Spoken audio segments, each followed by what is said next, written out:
2024-এ এসে আমি তার একটা ওয়েব সিরিজ করেছি যেটার নাম হচ্ছে কাবাডি। পুরো কাজ দেখার পর আমি ভাইয়াকে বলি, ভাইয়া আপনার রেগুলার আসলে হয় ফিকশন বানান, না হলে আপনি ওয়েট করে সিনেমা বানান। শুধু আমি না, তার আশেপাশের তার শুভাকাঙ্ক্ষী সবাই আসলে এটাই চায় যাতে ভাইয়া সিনেমা বানায় বা এরকম আমাদের ফিকশনে রেগুলার হোক। তো এরকম বলতে বলতে বলতে বলতে একদিন ভাইয়া বলে চলো আমরা একটা, এই যে গত বছর নভেম্বর ডিসেম্বরের দিকে ভাইয়া বলে চলো আমরা একটা এক্সপেরিমেন্টাল প্রজেক্ট করি, একদম আমি আমার জায়গা থেকে একটা কাজ বানাবো, আমার লেখা গল্প। তো ভাইয়া বলো ঠিক আছে, ভাইয়া আমাকে বললাম ঠিক আছে চলেন আমরা একটা কাজ করি, অ্যাটলিস্ট কাজ করেন, আপনি শুরু করেন। তারপরে এই তো ভাইয়া এই গল্পটা লিখলো, আপনারা দেখেছেন আমার সংলাপগুলো কিন্তু অনেক দারুণ। মানে আমি যখন দেখছিলাম আমি ভাইয়াকে জিজ্ঞেস করছি, ভাইয়া সব সংলাপটা কি আপনিই করেছেন? বিকজ প্রত্যেকটা সংলাপ কিন্তু মিনিংফুল, আপনারা শুরু থেকে শেষ পর্যন্ত অনেক সংলাপ আছে যেগুলোর সাথে আপনারা নিজেরাও রিলেট করতে পেরেছেন।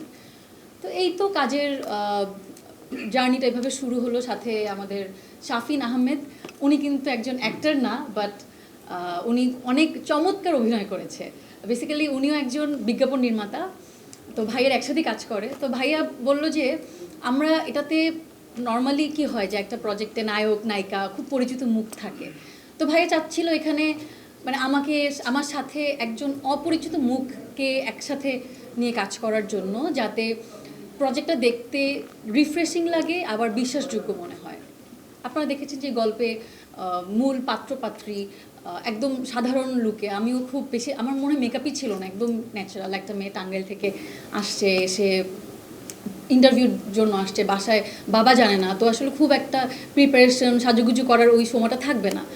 একজন রাইড শেয়ার করে এরকম একটা চালক, তার সাথে পুরো জার্নিটা। তো এভাবেই আমাদের জার্নিটা শুরু হয়, ফাইনালি আমরা কাজটা দেখতে পাচ্ছি। আর 1 তারিখে তো জি সিরিজ ইউটিউব চ্যানেলে আসবে, আপনারা সবাই দেখবেন।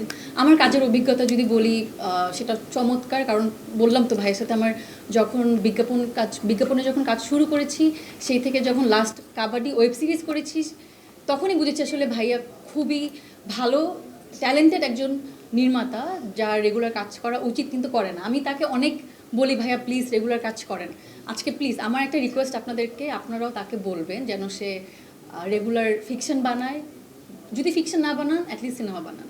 বিকজ আজকের যে কাজটা আমি দেখেছি, এটা যদি বড় স্ক্রিনে বা যদি সিনেমার মতো করে এভাবে শ্যুট করা হতো, একদম ফুল লেন্থ সিনেমার স্ক্রিপ্ট অনুযায়ী, আমার মনে হয় এটা সবার ভালো লাগতো। এটা একটা সিনেম্যাটিক গল্পই, এটাই।